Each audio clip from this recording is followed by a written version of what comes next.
Dans cette vidéo, je vais vous expliquer comment lire une abscisse et une abscisse fractionnaire. Donc la première étape, c'est de connaître la notation pour écrire une abscisse. Donc on écrit A entre parenthèses sa réponse. Donc j'insiste, c'est bien A entre parenthèses sa réponse. On ne met pas deux points égales, c'est A entre parenthèses sa réponse. Donc pour lire une abscisse fractionnaire, il va falloir trouver une fraction. Le dénominateur, le nombre du bas, correspond au nombre de graduations entre 0 et 1. 1, 2, 3, 4. Du coup, j'ai 4 graduations entre 0 et 1. Attention, on compte bien les carreaux, l'espace qui est ici. On ne compte pas les petits traits. 1, 2, 3, 4. Si on compte les petits traits, on risque de se tromper. Une fois que j'ai trouvé le dénominateur, je cherche le numérateur, le nombre du bas.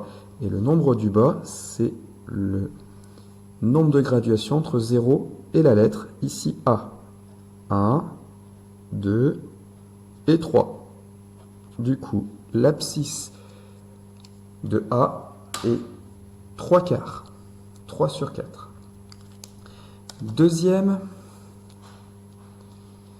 abscisse. On recherche l'abscisse du point B. Toujours pareil.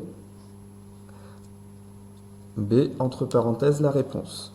Pour le nombre du bas, le dénominateur, entre 0 et 1, j'ai toujours 4 carreaux, 4 graduations. C'est pour ça que j'écris toujours 4. Pour le nombre du bas, c'est fait. Il nous reste le numérateur, le nombre du haut. Toujours pareil, la réponse, c'est entre 0 et la lettre.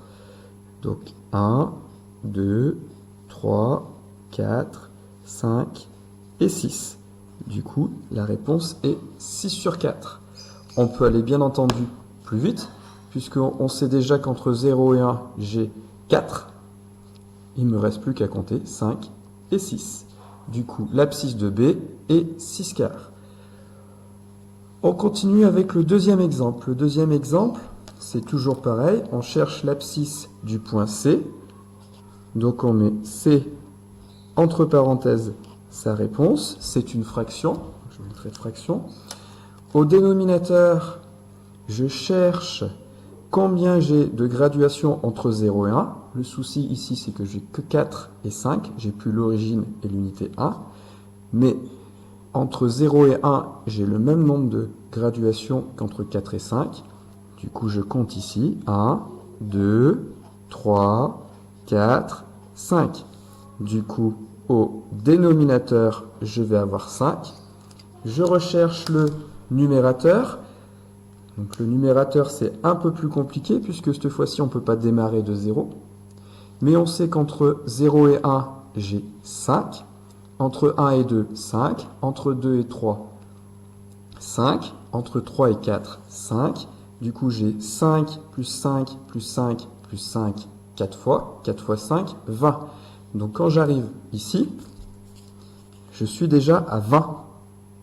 Parce que 4 fois 5, 20. Donc il me reste à compter 21, 22, 23. Du coup, j'obtiens 23 cinquièmes pour l'abscisse du point C. Il nous reste à chercher l'abscisse du point D. C'est toujours une fraction.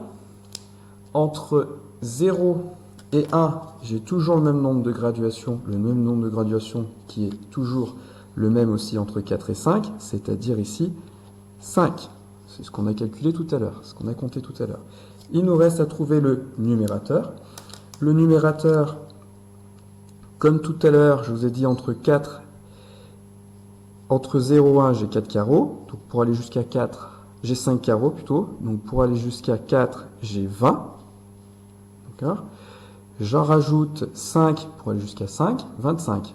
On tombe bon parce que 5 fois 5, ça fait 25. 25 plus 1, 26. Et voilà, j'espère que vous avez compris la lecture d'abscisse fractionnaire.